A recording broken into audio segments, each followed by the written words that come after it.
Hey guys, welcome back to Ancient Amnesia Podcast. This is Josh, and I'm back with another quick clip show.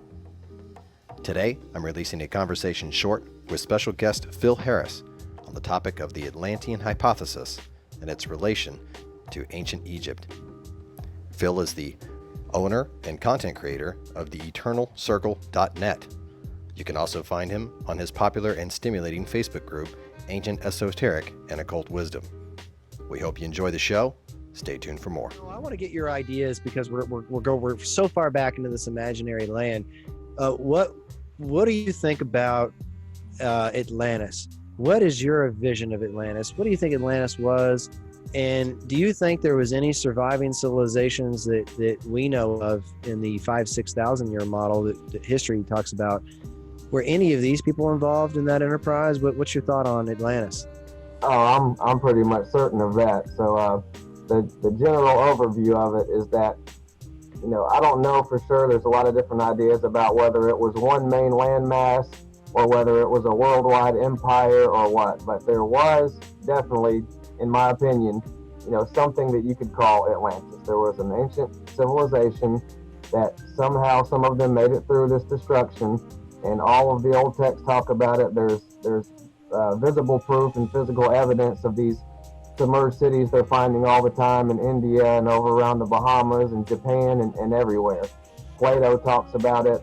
You can track a lot of languages and things like that and how people were to Egypt, Sumeria. Some of them probably went to Europe and even over into the Americas, and I think that's who became the predecessors of the Mayans and things like that. Because if you look at all of the old legends and the knowledge and mathematics and the way that they do their hieroglyphs and all that is so similar.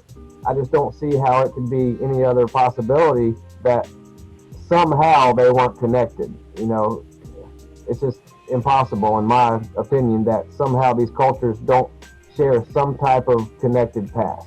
Well, you guys said it. You guys said it earlier that like you said, it could have been a large landmass, but what you were talking about earlier was the water rise. And you got to figure the land that was covered by the water rise, that land would have been an enormous amount of land. For sure. And when they talk about Atlantis, the amount of land that was covered by the water, like Dwarka and the Bahamas over there and everything you're seeing underwater, even in Easter Island, there's walls under the water, around there. So it was obviously a bigger island at some point. Mm-hmm. And so, what you see is you're seeing that all this land was submerged, but it was submerged all over the world. So it sort of was like Atlantis was a worldwide thing. Yeah. And then the submersion of all these cities, and you guys were talking about earlier how everyone wants to be in the comfortable zone on the coast. Well, that's the perfect opportunity. And if you look at the coastlines, that's where all the richest people, the most comfortable people, and successful people are. So basically, a water rise of 200 feet over a period of time would have been cataclysmic to the elites and to the rich people. And that's how Atlantis was seen as happening, was as falling, and all these, wealths and all this gold and everything was falling and being destroyed during this, and it's because all of the most wealthiest parts of the world were submerged in water, in a short period of time. Well, you have to think they're going to go to the sea because we're talking about the Pleistocene era. Yeah. If these guys existed, they existed during multiple up and down ice ages. Right. So why is Atlantis an island? Well, it's because they got to find the most temperate climate, right? They got to find where the grass grows the most, where it's fertile. And I think that's a key because that's also, I believe, why Egypt is at the center of the world's landmass. Because if there's anything, Egypt is the perfect example of a colony of another advanced civilization. I mean, you see that Egypt is more advanced in its earliest times than as it evolved forward. And that's 3 times. Yeah. To me, that just says that they had some other empire controlling them, much like when Rome left Britain or when Rome left, Spain and France and other places, that the society had to just kind of slowly try to pick up the pieces and eventually degraded into a much smaller society. And that's exactly what we see when we look at Egypt.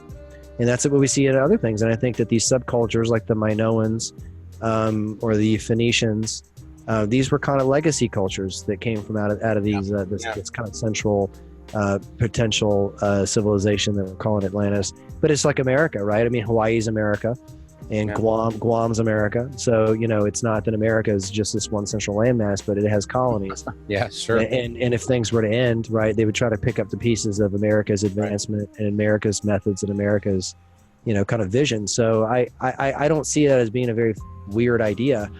And I think you explained it really, really well. What do you think happened to it?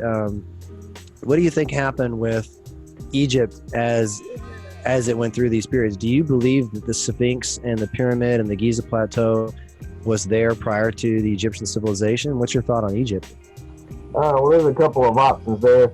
I think either after the cataclysm and when the Atlanteans came to Egypt, either came back or came there, thousands of years, or maybe 1,000 or 2,000 years before what we know of Egyptian history, they might have built them then, or there might have been part of the Atlantean Empire there already that had built these things thousands of years before, and then after the cataclysm, more came there, or either the few that were still there just kind of rebuilt on top of there. But what it looks like is that the Atlanteans, or at least one group of them, came east through Africa back into Egypt, settled there. They brought this advanced knowledge and culture with them, built stuff there. It's hard to tell whether they built back on top or whether they started then, and then that stuff is just getting attributed to later kingdoms. I don't know, but a lot of the old Egyptian texts actually say that there was already the stuff there beforehand. I can't remember the name, but there's one text or a pyramid text or something from way early that said, there was something about the pyramid already being there. But I can't give you a specific timeline on it, but I think it was at least a couple thousands of years before the first dynasty of Egypt. I think it was probably around that 10,000 year mark. And I know some people try to say the age of Leo, I think, or the age of Gemini, or the age of Leo, which would have been about then, 10 or 12,000 BC. That might have been like the height of the Atlantean Empire. Right. Well, and we know that the Sahara Desert itself was not a desert. So whale bones what's there. under the Entire whale skeletons. Yeah, what's under the sand there? I mean, if you look at where proposed Atlantis is, and I follow the research of Randall Carlson because I think he's a very level-headed guy, and I think that the stuff that he's pumping out it resonates really well. That's where the water came from. He's pinned it down, man. Yeah. He really has. So when you look at the Sahara, right, you have